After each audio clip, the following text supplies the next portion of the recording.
Welcome to the Employee to Boss podcast, a podcast for everyone with an entrepreneurial spirit. Every week, I am joined by successful guests in all different industries and stages of business who will share what their experience was like transitioning from employee to boss. This is a resource for you if you're wanting to start a business, go all in on your side hustle, get to the next level in your thriving business, or just hear what it's like taking the leap to becoming your own boss. I'm your host, Haley Hayhurst, the owner of Espresso Podcast Production, a full-service podcast production agency specializing in editing, marketing, and strategy. Let's dive into today's topic. Today, my guest is Brandilyn Hallcroft. She has 25 years of experience in marketing, design, and branding. She's worked across industries from corporate to nonprofit to wellness and mission-driven businesses. Her career has been built on understanding the psychology of design and how visual storytelling can shape connections between brands and their audiences. She's the owner of Metro Designs. She's also the founder of Metro Events. She has an Etsy shop, a Zazzle shop, and she also launched Journals to Healing, all of which we're going to be chatting about today. So Brandilyn, welcome to the show. Hello, I'm so happy to be here with you. I am so excited to be chatting with you. It's funny how we met is through a connection that we had. It was a client that I was working with, and I just had the pleasure of working directly with you. And so the first time we met, you were like, Haley, what is going on here? And I was like, I'm going to help with your podcast. So I think that's a common question with me is going, what's really happening? But I'll figure it out.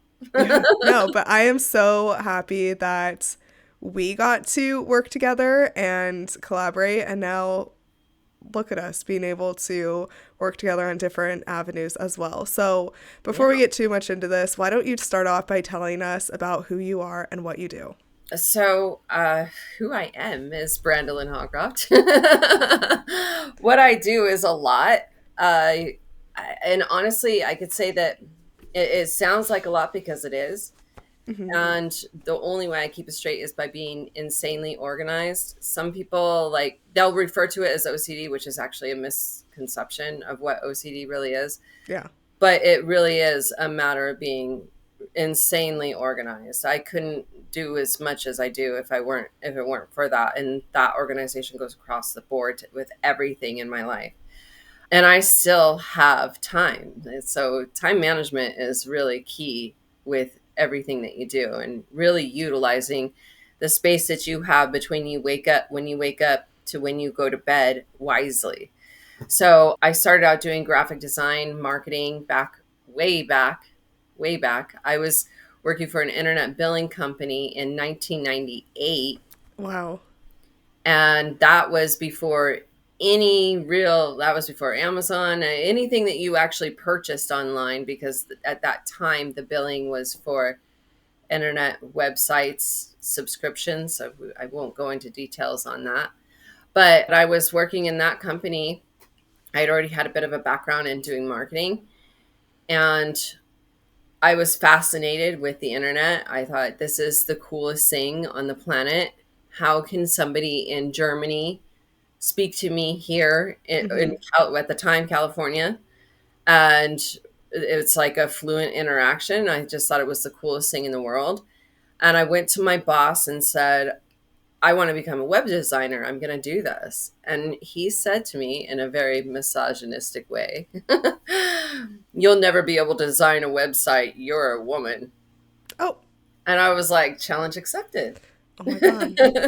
So here I am 25 years later, and I can't even count how many websites I've designed because it's been that many. So, I actually love it when people do something to try to discourage me, because it is my number one motivator. Yeah. So I'm like, please knock me down, because especially there are times you kind of get into a frump and you're like, I don't feel like doing anything. And then somebody insults you and you're like, it's on, I'm doing this now. I'm the same way. I say it's because I'm a Taurus and I'm stubborn, but honestly, I think just whenever someone is, tries to put women down or tries to tell us what we can't do, it's like, we can do anything we want. Yeah, right? Like it's our lives. I always say that, I quote Charlie Daniels, sit down in that chair right there. Let me show you how it's done. Exactly. I love that. I love that.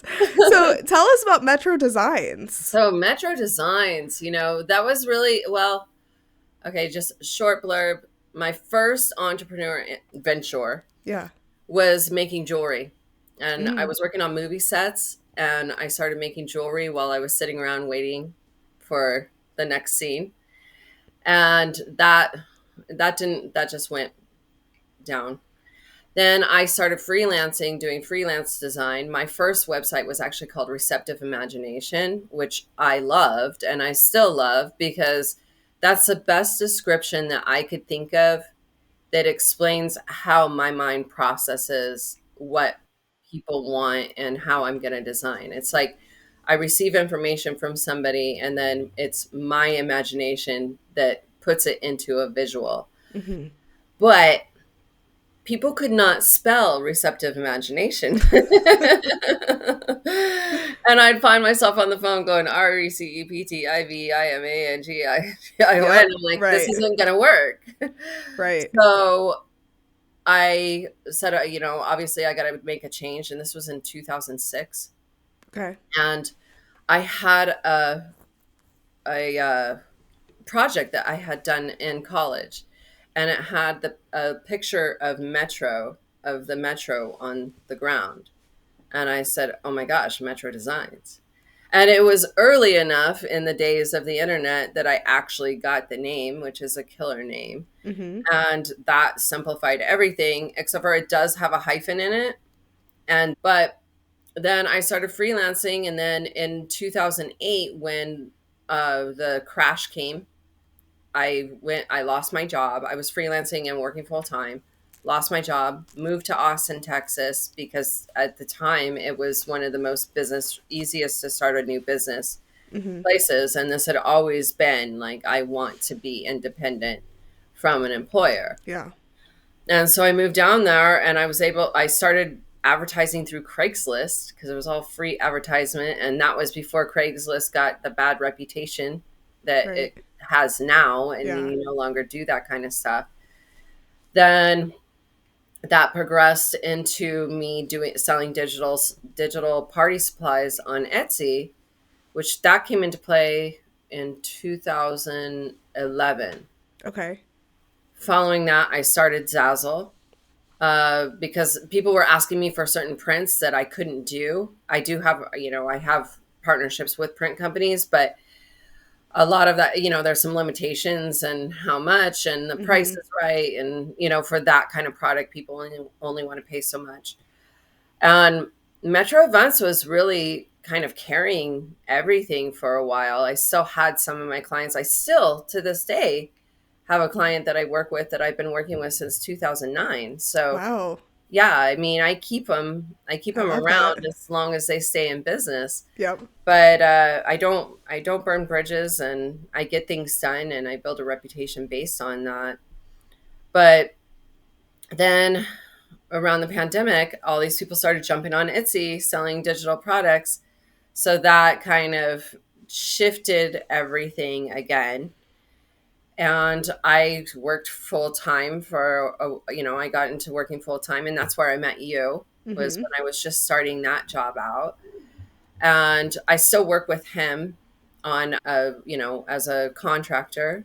And I have another full-time job, and that I found out today is probably going to change as well. Okay. For the good or for like It's changes mixed. are just changes, you know? Yeah, like, I mean, I'm a true believer that whatever it is that's supposed to come to you is the path that you're supposed to be on. So I try not to freak out and panic about things too much. I'm just, it was literally like 2 hours ago that I got this phone call.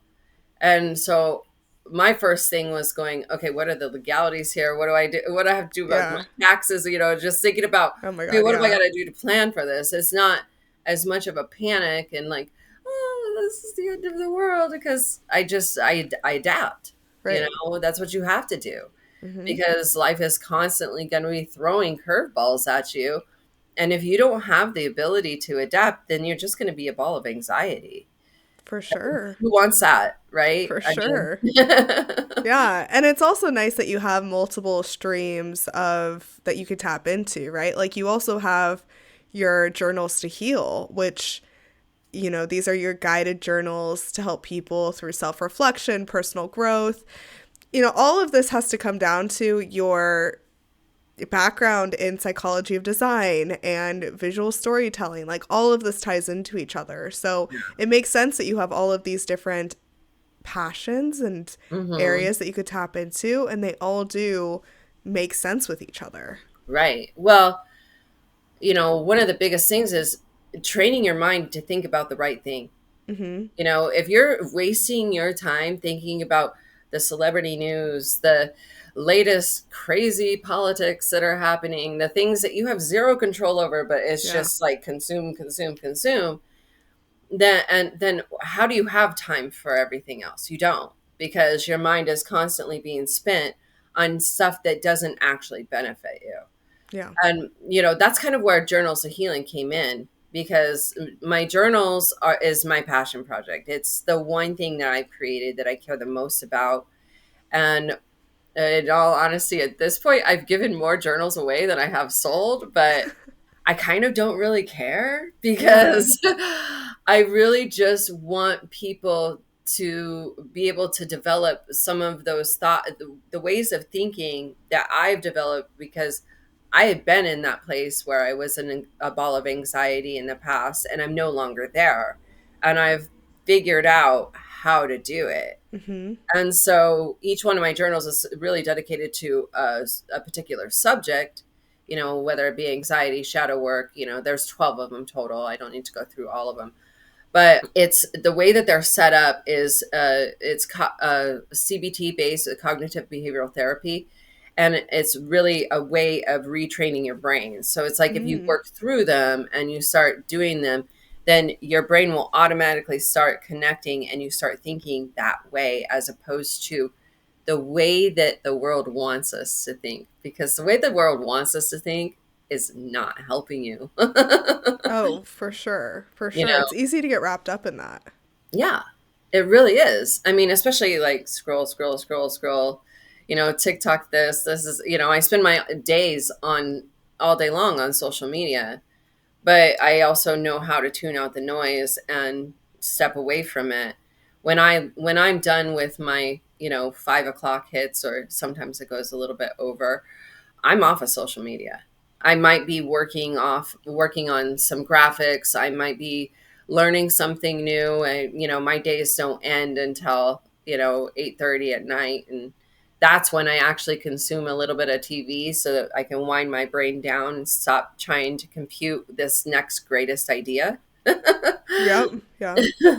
And TV is really great for that, as long as you're consuming the right things. Like, don't watch a crime show right before you fall asleep, For sure. because who knows what you'll end up dreaming about. Yeah. No, I try not to do that. I'm a big reality TV fan just because I don't have to use my brain when I watch it. And I Yes. love that. No, I think those are great tips. And, you know, throughout all of your brands and just your, you know, work history, it's all been about creating things that look visually good, but then also serve a deeper purpose. And, Mhm. you know, I saw even with that client that I was working with too, like I could tell that was your mission through what you were creating for him and his team, what you were doing for your own brands. I think, you know, party planning, there's so much that goes into it beyond just what looks good. So being able to tie these two things together, I think is what a lot of people want. They focus on the looks versus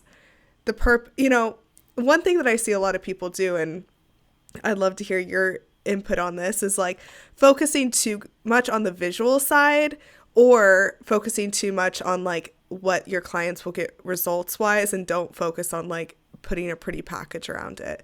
What is your advice on that? Well, I think also too is being too focused on the trends. Mm, Like, what is trending? yeah. And people are going in and oh, this is trending. Let me do it really quick. Let me do it really quick. But don't you want to be the trendsetter? I mean, and you have to take risks and throw things out there in order to be that trendsetter. If you're always following what someone else is doing, then you're not going to be that person.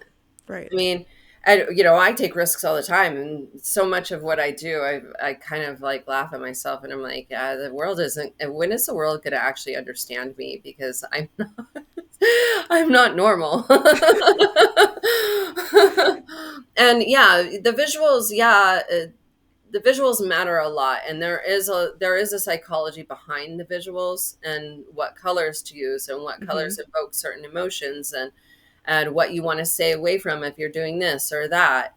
And you do want to convey your brand and have a consistency with your brand, but you have to take some risks too. And Yeah. I'm not a millionaire at this point, but I don't I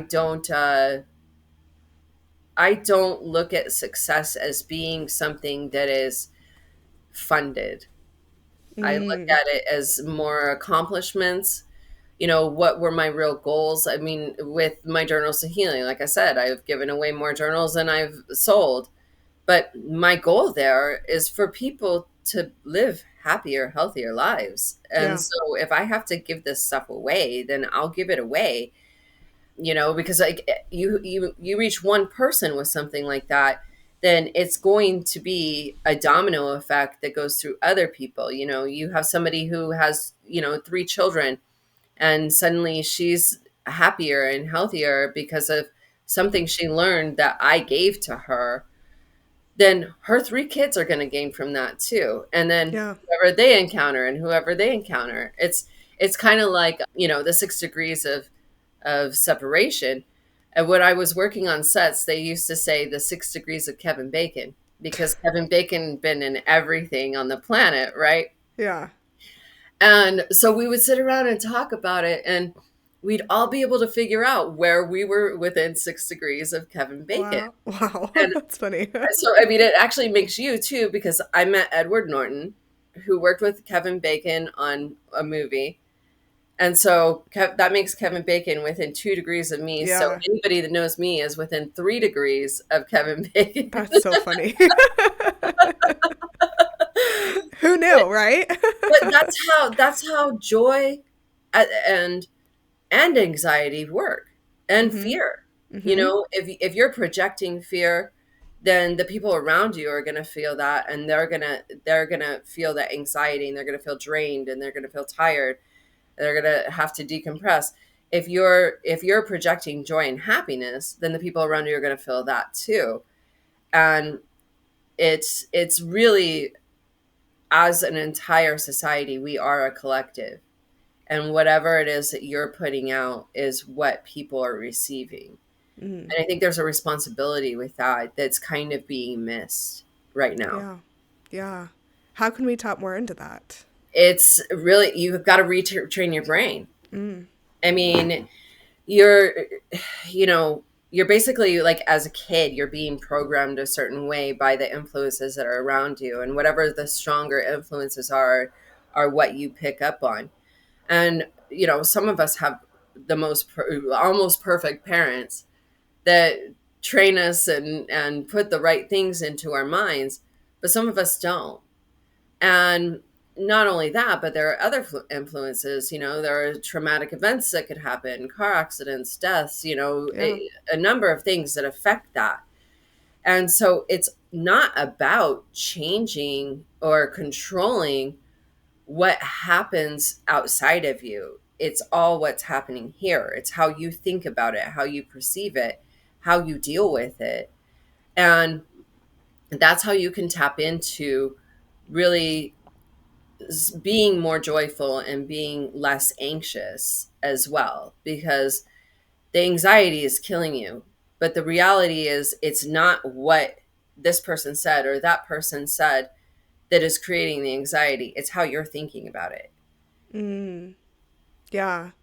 I see that a lot with in terms of our business. That's kind of where I feel more anxiety because everything I do is a direct result of what my company feels or grows or whatever it is, you know? And Yeah. so I think that's more where I tap into. And I'm sure a lot of entrepreneurs listening are going to feel that too. So I think what you share is a really good, Yeah. just like thing to think about for all of us. You just got to talk yourself out of it, Yeah. really. You have to have the right things in your mind. That's why mantras and affirmations and, I write down certain stuff. One of the biggest things that I say to myself when I start to feel anxious about anything that's happening, this is only Mm-hmm. temporary. This is only temporary. This is only temporary. Yeah. Because everything is constantly changing. And the reality is if you have a bad day, which is like an average bad day, not, somebody passing away in your life, which Yeah. is something you remember forever, but just an average bad day where, you woke up, your hair is not working right, you got cut off on the way to work, you talk to somebody who, you're at work and your coworkers say something that anger you. Are you and yeah, you have to acknowledge the emotions that you feel when you're having those moments. But at the same time, one of the things that I do is I take a step back and say, a year from now, am I going to actually remember the details of this day? Right. And if the answer is no, then I'm not going to carry it. I'm not going to ruminate on it. I'm not going to continue. I'm just going to go home and accept that today kind of sucked. Tomorrow's probably going to be better. So I'm just going to leave this now. Yeah. Yeah. And are these what is this what your journals help with? So anyone who wants to get into a better mindset, where Yeah. can they find your journals? Well, at journalstohealing.com, Perfect. they are actually sold through Amazon. Mm-hmm. So there are links that'll lead you to the Amazon page to purchase. Perfect. I want to get back to Metro Metro Designs Designs. too, because I mean, just the way that you're working with people to help them with their anxieties and help them with the mindset thing, it seems like with all of your services, like you want to work with meaningful brands and help them stand out. And so, you have offers everything from social media to paid ads to swag, event design, email marketing, copywriting, logo design, flyers, a lot of design into it, but also like the impactful side of, Hmm.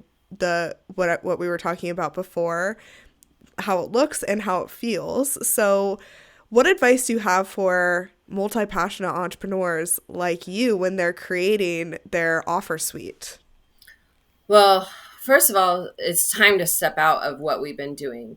I absolutely hate that one of the first questions you ask in starting your marketing is, what are the pain points? Yeah. Do we really want to keep marketing pain? Mm-hmm. Because I mean, look around you. What has it done for us? It's not helpful. Yeah. And we're starting to see that mindset with marketing is creating a backlash that is affecting our society in a For lot of sure. negative ways. Mm-hmm. And so with Metro Designs, I'm shifting things around to where it's really ethical branding, ethical marketing, to where we're no longer saying, okay, let's strike fear in people and say, oh, you must buy this today. And, like you will die if you don't have this Yeah. car. You're not good enough if you're not driving a luxury vehicle, or, Mm-hmm. you're not this or that. Like, why are we doing this? This is crazy. Yeah. And It it's is. creating craziness. I mean, go to the grocery store and, please notice that people aren't being as mannered to each other. And I get people who come up to me and they start talking to me and like telling me their life stories, and I'm like, I don't even know your name. But So, okay, yeah. cool. Like, I'm glad you found somebody to talk to. But I Everyone mean, needs someone, right? right, exactly. I mean, you have no idea the kind of stuff that happens.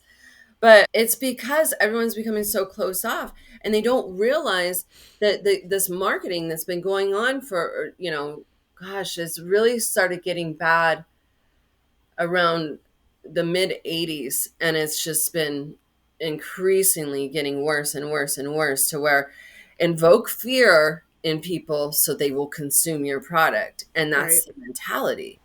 And I don't want to do that. I want to work with people who are they're actually helping to make things better, not make things worse. Hmm. And that's what Metro Designs is all about, is that I'm here to provide you with these services on an ethical level that's going to actually also help with your brand. And I think that right now, well, I'm pretty sure with all the data and things that I research, is like, this is the breaking time for it. Like, this is it. This is the moment. This is where we're seeing things shift. And it's a slow progression.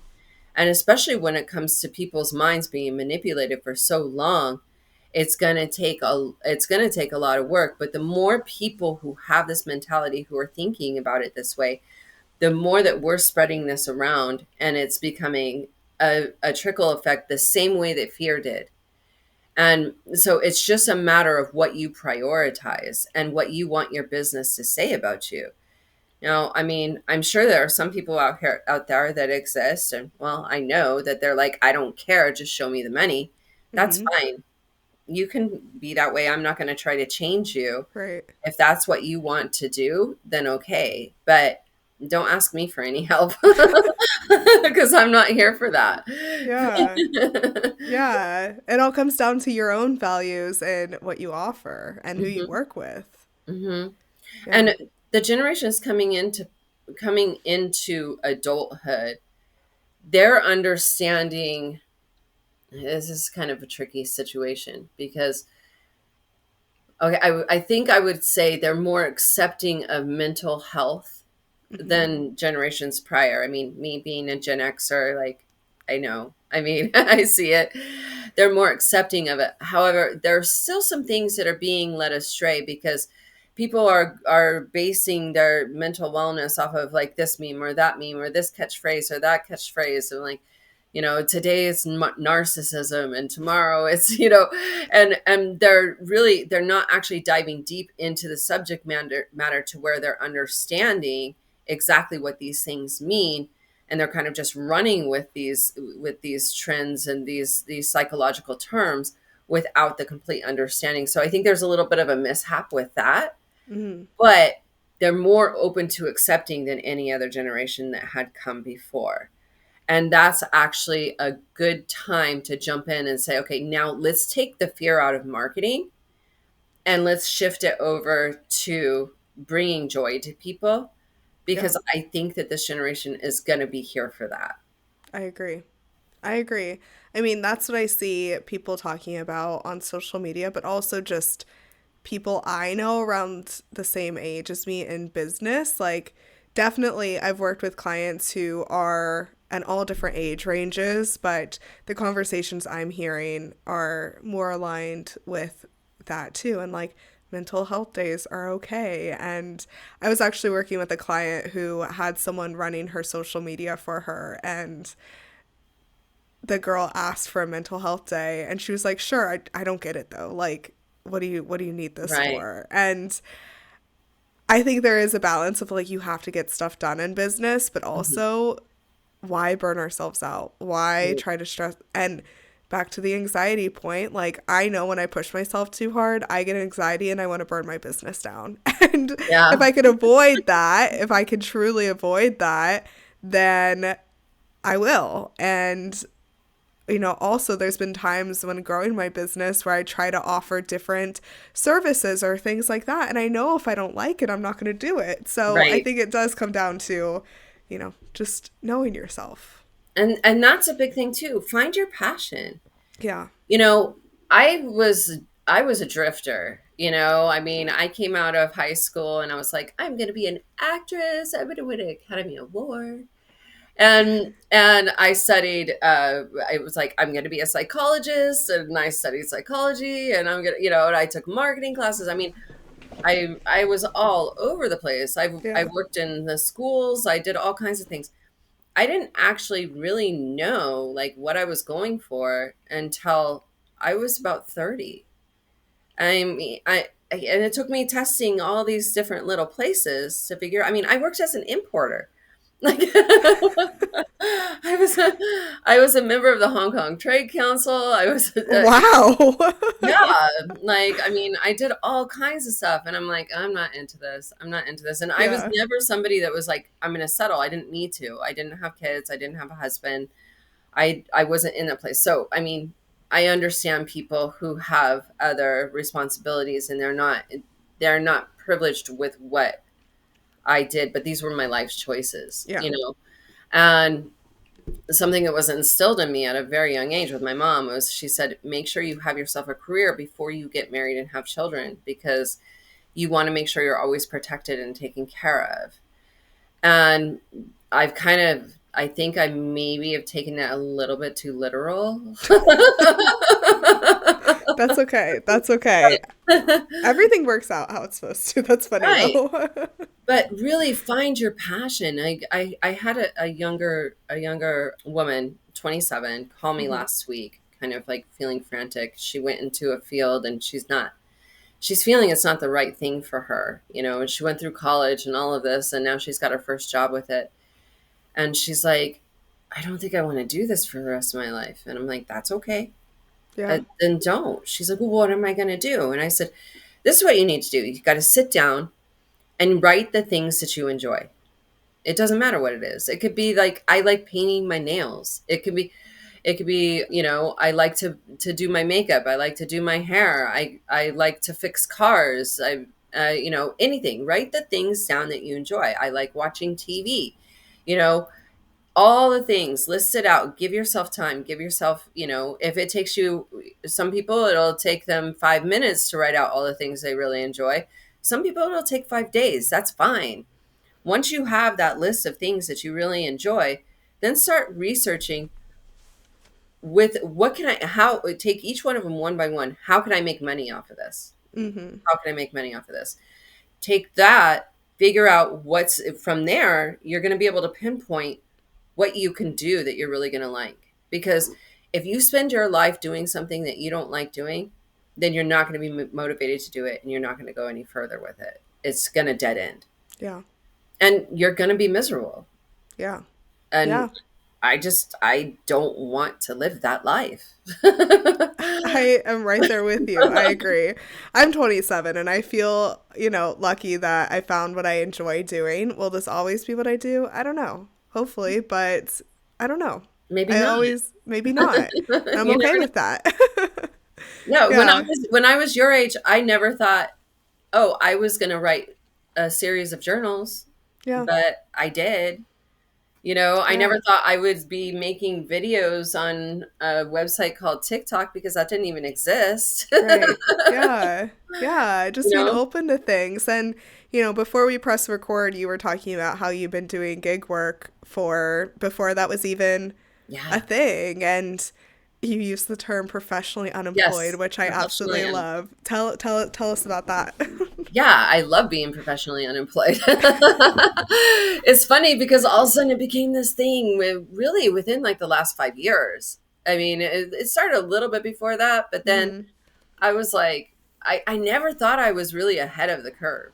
When I was doing it, it was just like, oh, this is what I'm going to do. And Yeah. I started doing freelance gigs and different stuff like that back in 2003, like right out of college.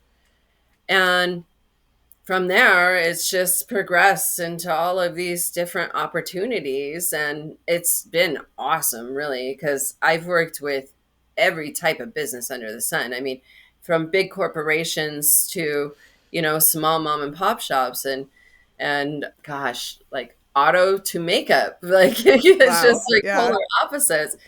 And so what it's done is it's like created this like one of my friends says, I don't need Google as long as you're my friend, because I have this like slew of knowledge about all the different things, because I have to research. Yep. I get a new person I'm working with. I got to research the market. I got to research what they do. I got to understand what they have going on in order to do things properly. And so I learn all of these different things. And so then I see stuff and I'm like, oh, I know how to do that. Like, I know how to work on cars. I love it. So I can build a computer, I can work on cars, and I like to paint my nails. So I've just, You do it all. You do it all.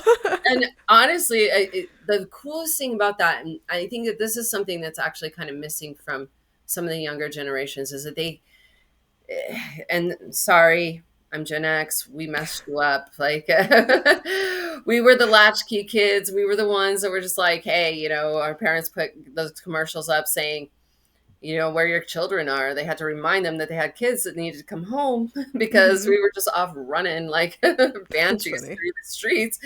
And we pretty much took care of ourselves. But in turn, what happened was this generation had kids, and we said, we don't want this for our kids. And then so now we overcompensated. And there are a lot of kids that don't have that, oh, well, I can do that. It's not a big deal. I'll figure it out. And so having that confidence to be able to jump in and just do something, whether or not you've done it ever before, is golden. Yeah. And I think that people should always test out their comfort levels and their comfort zones. And because you're going to gain real confidence from knowing how to get something done, knowing how to resolve a problem.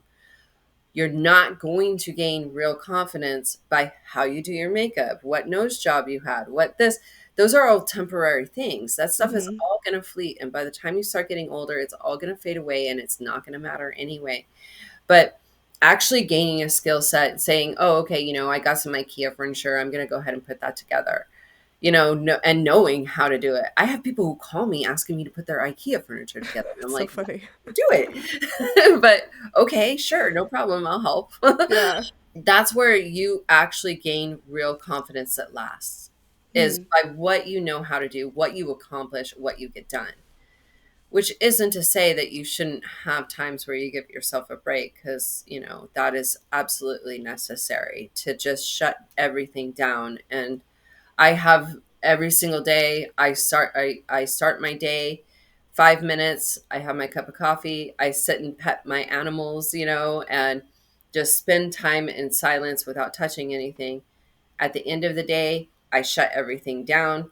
Before I turn the TV on, I spend 10 to 15 minutes just in silence to kind of unwind and decompress and let my thoughts of the day kind of wind through. But I'm always waking up every day. What am I going to learn today?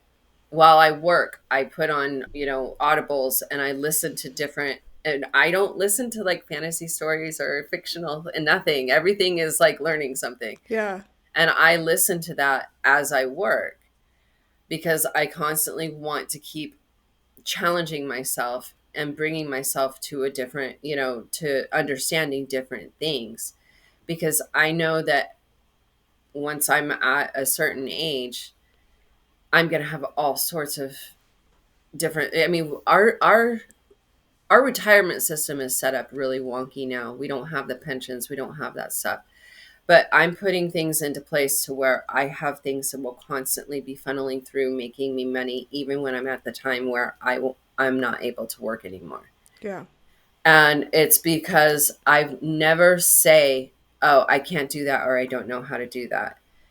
I can't tell you how often I get somebody calling me saying, hey, I need this. And I'll say, okay, well, I haven't ever worked with that, but I'll figure it out. Give me a couple days to figure this out, and then I'll be able to get that done for you. Yep. I think that's the best mindset to have. And I think that's a great place to kind of start wrapping up this episode, is just always having that mindset. I think that's a great note to end on. Is there anything else you want to share before we get into your action steps for the week? No, I don't think so. No, I mean, you can follow me to get more information, because I never stop talking. So yeah, where can people connect with you? metrodesigns.com, metro-designs.com, metro-event.com, Journals to Healing. All of my links are for all the TikTok and Instagram and all that is on there. Okay.